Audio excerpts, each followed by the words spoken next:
AVC. This is Michael. Back with this is a tribute video to the late Ralph Peterson Jr. Ralph Peterson Jr., jazz drummer extraordinaire, passed away March 1st of 2021. And Ralph Peterson is a musician. His music was present at the beginning of my jazz journey in the mid to late 80s. Ralph Peterson, Jeff Tane Watts were at the head of the class of the younger jazz drummers, and Ralph began to release a number of outstanding recordings as a leader during that period in the late 80s. Ralph, after he left Rutgers University, which he entered to study the trumpet, he left to play in Art Blakey's big band as a drummer. He would later become second chair in the Jazz Messengers, and late in Art's life, when he wasn't up to playing, Ralph would hold down the drummer's chair. Ralph's first recording as a leader was done for the Something Else label in Japan, and those recordings, he did a series of recordings for Something Else. Those recordings were licensed to Blue Note Records. The first is right here, the Ralph Peterson Quintet, and that group on that recording, Terrence Blanchard, Steve Wilson, alto and soprano, Jerry Allen, piano, Philip Bowler, bass.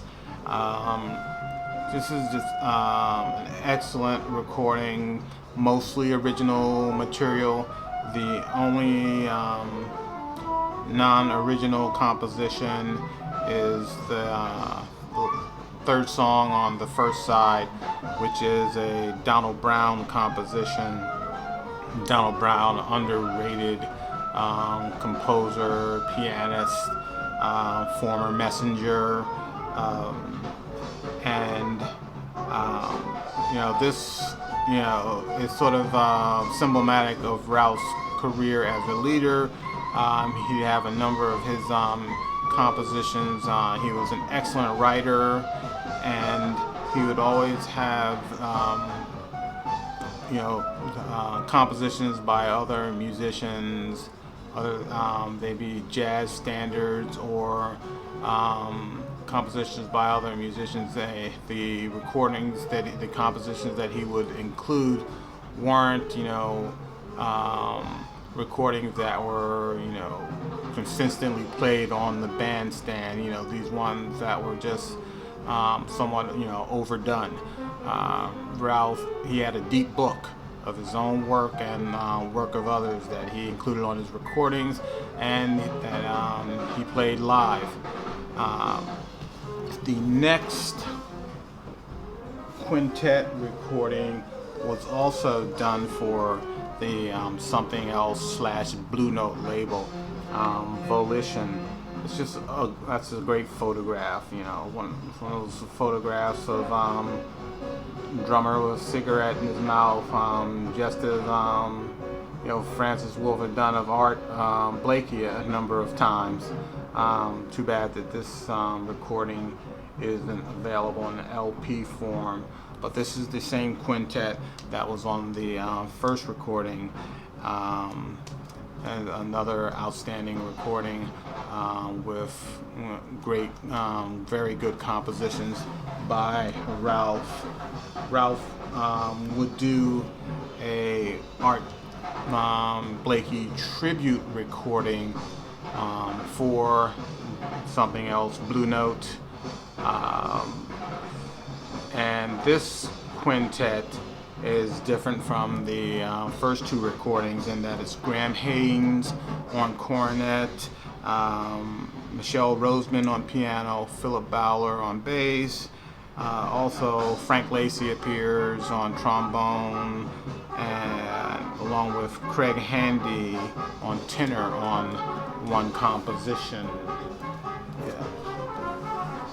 Ralph also had a trio that he performed with throughout his career. That trio was called Triangular. But the Triangular recordings were, with all different musicians besides Ralph. And the first Triangular recording that was issued was with Jerry Allen, Ocone Essiett on bass, and Philip Bowler also appears on bass on one cut. The musical relationship between Ralph Peterson and Jerry Allen is excellent. They have a sort of intuition as to each other's playing, and her work with Ralph Peterson on the quintet records and on this trio is, for that time period, is some of her best work, along with the work she did with Paul Motian and Charlie Hayden. So just an outstanding working relationship he had with Jerry Allen. The same could be said with his working relationship with Terence Blanchard and Steve Wilson. Ralph had another group that he performed with and throughout the years, and that was his Fotet group. And the Fotet, that ensemble, usually had the clarinet or soprano as the lead horn, and the vibes replacing the piano. And Ralph's first Fotet recording was done for the Blue Note label. It's Ralph Peterson presents the Fotet. Don Byron is on clarinet here. And his second one was Ralph Peterson's Fotet, and it is Ornithology. And again, Don Byron on clarinet. Ralph would then do some Fotet recordings for the Evidence jazz label, the Reclamation Project, and the Fotet Plays Monk, all Monk compositions. And on those recordings, Steve Wilson on soprano replaces Don Byron. And Ralph would also do a Fotet recording for the Scirocco jazz label, and it's called Back to Stay, and Ralph Bowen is on soprano on that recording. He would also do a number of recordings on Crisscross, and the one Fotet recording, the last Fotet recording, was done on Crisscross, and it's called the Fotet Augmented, where he has the percussionist Yugi Castrillo joining the band. The Fotet Augmented, and on that recording, he does an excellent version of Joe Henderson's Shade of Jade, Billy Strayhorn's Johnny Come Lately, and the rest are all Ralph Peterson compositions. Just an excellent outing. It's just one of my favorites of the Fotets, and this configuration consists of my favorite Ralph Peterson recordings, and that's saying a lot. Ralph would also return to the triangular trio and he kept it simple with the triangular trio. Triangular 2 with Dave Kukowski and Gerald Cannon, and just very good trio recording, in keeping with Ralph's all of Ralph's groups, in that they're very tight. It's like these guys played on the road for months before entering the studio, and in most cases that wasn't true. And Ralph also did 3 recordings on Crisscross with Jeremy Pell, Jimmy Green, Orrin Evans, and Eric Rivas. The Art of War, Test of Time, Subliminal Seduction. And this is an example of Ralph as a leader with younger musicians, mentoring them, teaching them how to be leaders. And this is something that Jeremy Pell, Jimmy Green, and Orrin Evans have stated since Ralph has passed, that what he taught them was how to lead their own bands. I know Orrin had led his band on a number of recordings before this, but he made the point of stating that this is what Ralph had taught him. So another example of Ralph as a mentor and teacher of young musicians is his final triangular recording. Let's say he kept it simple, Triangular 3, and the musicians on that, Sakai Curtis and Luquez Curtis, are brothers, but they're former students of Ralph. So here you go, that example, mentoring, not only in the classroom, but on the bandstand, in the recording studio. Ralph also taught at Berklee College of Music, so he was always trying to carry the music forward in the classroom and on the bandstand. And Ralph also appeared on a number of recordings of his peers and elders. He appeared on the Charles Lloyd recording, the Notes from Big Sur, I believe that's on ECM.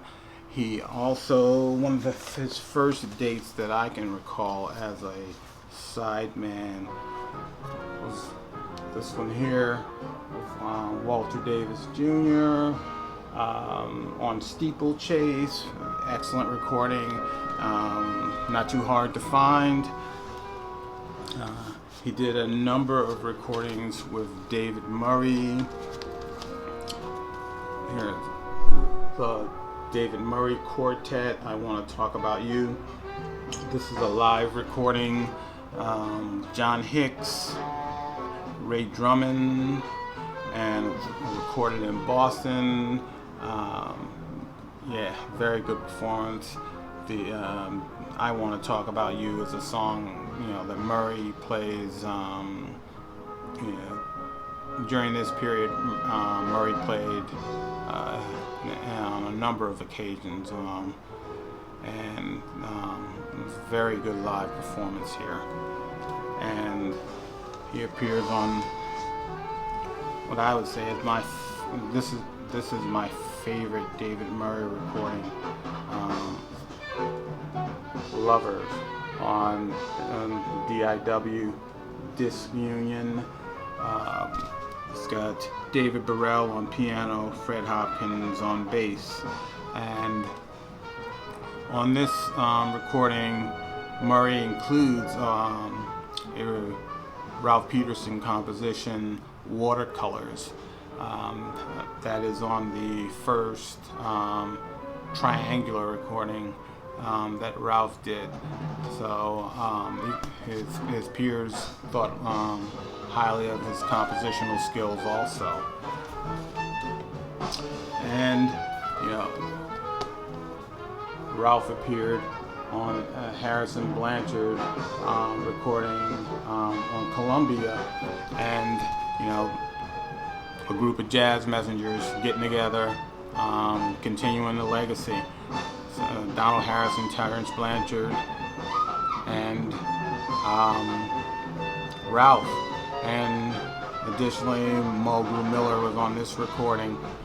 So yeah, Ralph did a lot of work with his peers, elders, leading his own band.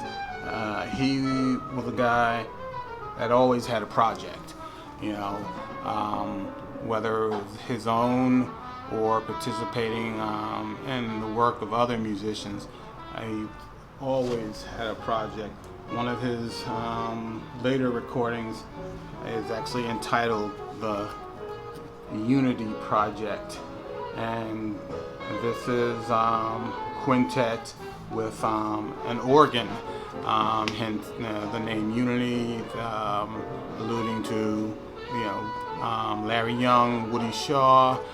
There is a version of Moon Train on here, so another example of the various projects, ensembles that Ralph had going during his career.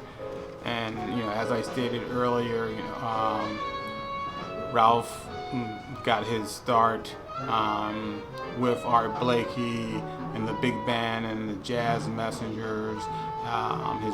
He recorded on numerous occasions with former Jazz Messengers.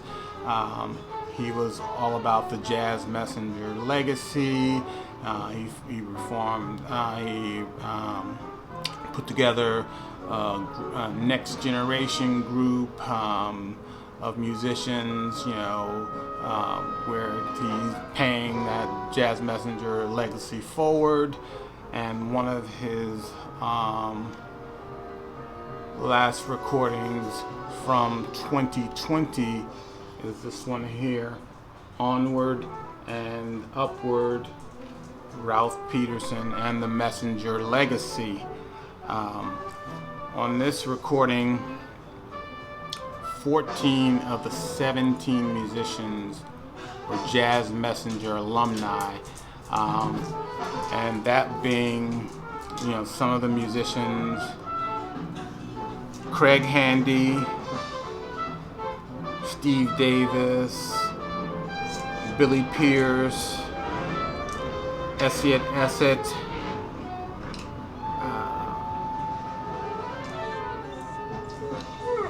Brian Lynch. So there, just a number of former Jazz Messenger, and the musicians that weren't Messenger alumni, they were students of Ralph. So up until the end, Ralph was a Jazz Messenger, and he was carrying that message forward. So Ralph Peterson, Jazz Messenger, educator, musician, composer. Rest in peace, rest in power, rest in paradise. Take care, VC.